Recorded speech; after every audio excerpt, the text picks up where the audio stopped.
नशीली पदार्थों के उत्पादन और कारोबार पर नकेल कसने के लिए आज पुलिस मुख्यालय में डीजीपी अजय कुमार सिंह ने महत्वपूर्ण बैठक किया। इस बैठक में सभी जिले के एसपी, एसएसपी से ऑनलाइन समीक्षा की गई। क्या कुछ कह रहे अजय कुमार सिंह, चलिए हम आपको सुनाते हैं।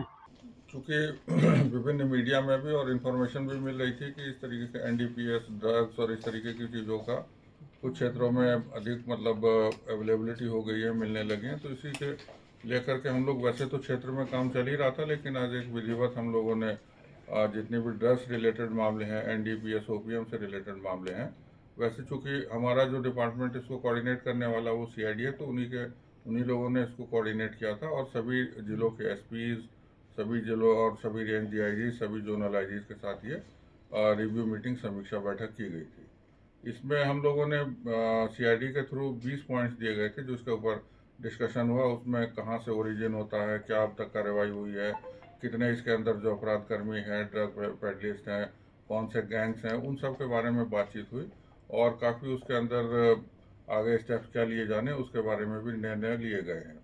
और ये भी देखा गया है कि जो इस तरीके का अवैध रूप से लगे हुए हैं उनके अगेंस्ट में भी निरोधात्मक कार्रवाई, प्रिवेंटिव डिटेंशन, प्रिवेंटिव एक्शन, ये सब भी होना चाहिए और ये विधिवत और लगातार एक रेगुलर बेसिस पर ये काम आगे चलेगा।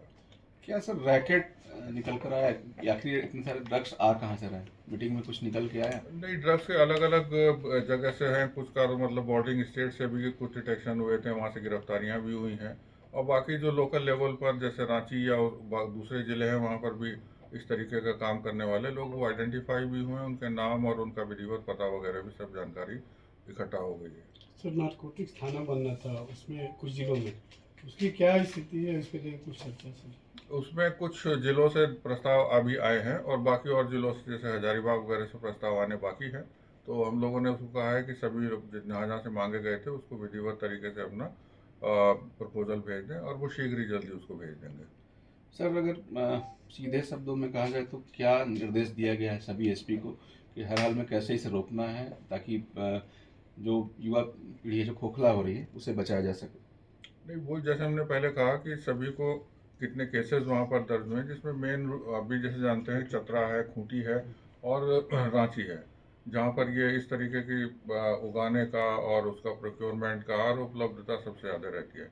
और हाल ही में कुछ जमशेदपुर वगैरह में भी इस तरीके के जो वहाँ पर ये उगता तो नहीं है, लेकिन वहाँ पर डिस्ट्रीब्यूशन और आदित्यपुर, सरायकेला वगैरह में भी की जाएंगे।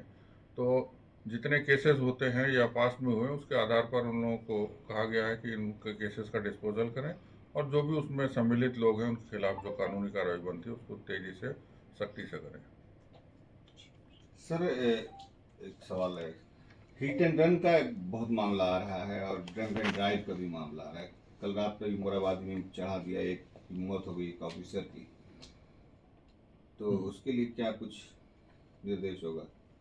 उसके हालांकि वो इससे संबंधित नहीं है, लेकिन हाँ उसमें चेकिंग की ज़रूरत है, रेगुलर चेकिंग की भी ज़रूरत है। और वो कल जो हादसा हुआ है बहुत ही अनफॉर्चुनेट, बहुत ही दर्दनाक वो हादसा था।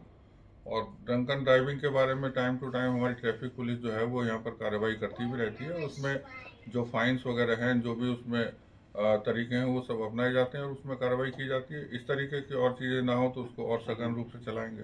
सर, आपका करमटोली चौक से लेकर, ठीक है, ये जिला से नहीं लेकिन करमटोली चौक से लेकर पंचमुखी मंदिर और फिर आपका स्टेट गेस्ट हाउस से लेकर रजिस्ट्री ऑफिस तक शाम में 6 बजे के बाद बार में तब्दील हो जाता है। हादसे बेसिकली कल एक आदमी मरा इसलिए सामने आया है, लेकिन हादसे रोज होते हैं वहाँ पे। जैसे बताया गया कि उसके और वहाँ पर निगरानी रखी जाएगी और जो चेकिंग वगैरह है, जो उसके कारण है, उसको रोकने की कोशिश और की जाएगी।